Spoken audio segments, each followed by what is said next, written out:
नमस्कार।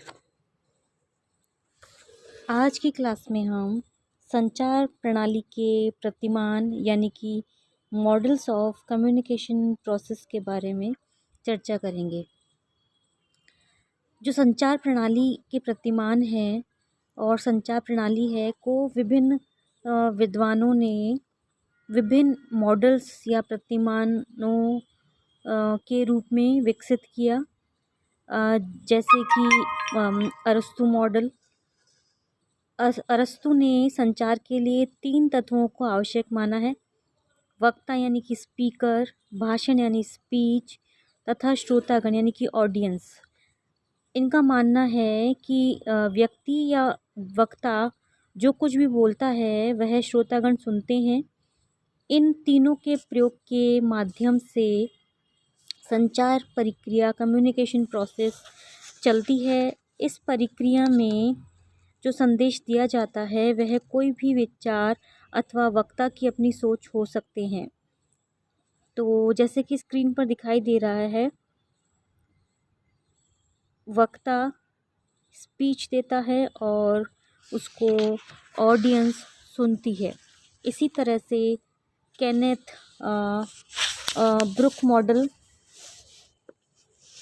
ब्रुक का मानना है कि संचार प्रक्रिया 5 तत्वों के माध्यम से संपन्न होती है। इसमें 5 तत्व जो हैं वह अलग अलग पृष्ठभूमि से आते हैं, अलग अलग परिस्थितियों से संबंधित संदेश देने की ज़रूरत होती है।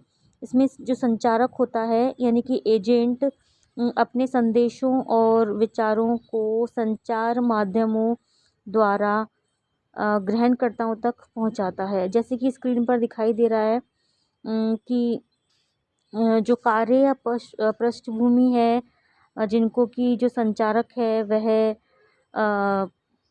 लेता है और संचार माध्यम के द्वारा जो अपना पर्पज़ है उसको सॉल्व करता है। यानी कि संचारक अपने संदेशों और विचारों को संचार माध्यमों द्वारा ग्रहणकर्ताओं तक पहुंचाता है और उसका मुख्य उद्देश्य यही है कि जो भी संदेश है उसको ग्रहणकर्ताओं तक पहुंचाना और अपनी समस्याओं का समाधान वे कर सकें, इसीलिए उन तक पहुंचाना आवश्यक होता है। इसी तरह से शैमन वीवर मॉडल है।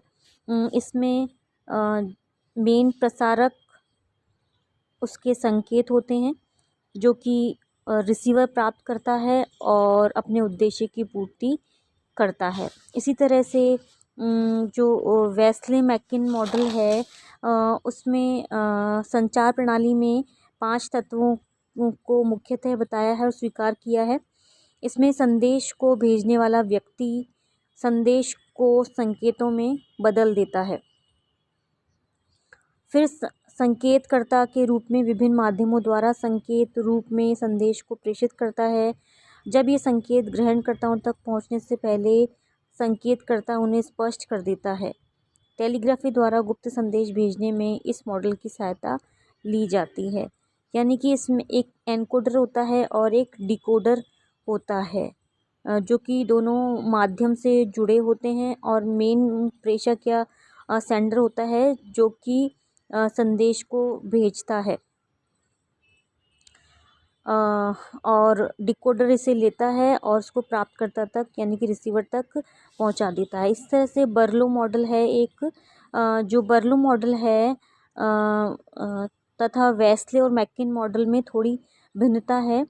जो बर्लो ने संकेतकर्ता व माध्यम के बीच संकेत को स्थान दिया।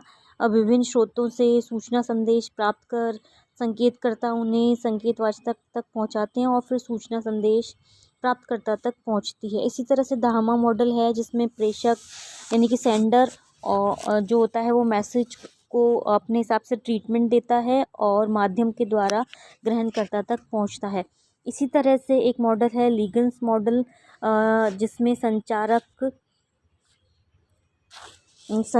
यानी कम्युनिकेटर होता है और वह कम्युनिकेटर उचित माध्यम द्वारा श्रोताओं तक पहुंचाता है संदेशों को। संचार प्रणाली की सफलता श्रोताओं द्वारा दिए गए फीडबैक द्वारा भरी जाती है। और लीगन्स श्रोताओं को संचार प्रणाली का एक आवश्यक अंग माना है लीगन्स ने। और लीगन्स ने इस मॉडल को एक वृत्त चित्र के रूप में प्रदर्शित किया है, जो कि आपको स्क्रीन पर दिखाई दे रहा है। संचारक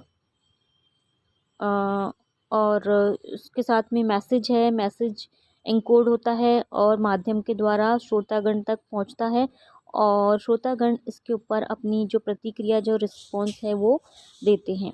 संचार प्रक्रिया में जो श्रोताओं की प्रतिक्रिया है उसको जानना भी ज़रूरी होता है। श्रोताओं की प्रतिक्रियाओं से ही संचारक अपने कार्य का मूल्यांकन कर पाता है कि वह कहाँ तक अपने उद्देश्य की पूर्ति कर पा रहा है और अपनी गलतियों को सुधारने का प्रयास करता है। इसी तरह से SMCRF एक मॉडल है।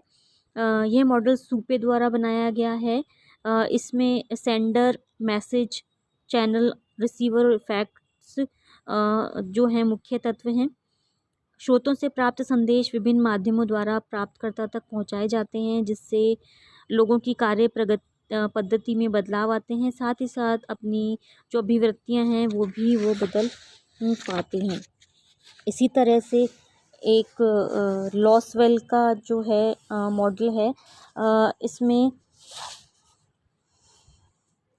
संचारक क्या कर रहा है, यानी कि संदेश किस माध्यम से किसी ने श्रोतागण कितने प्रभावशाली ढंग से कह रहा है, ये सभी मिलकर संचार प्रक्रिया को सही रूप से कार्यान्वित करते हैं।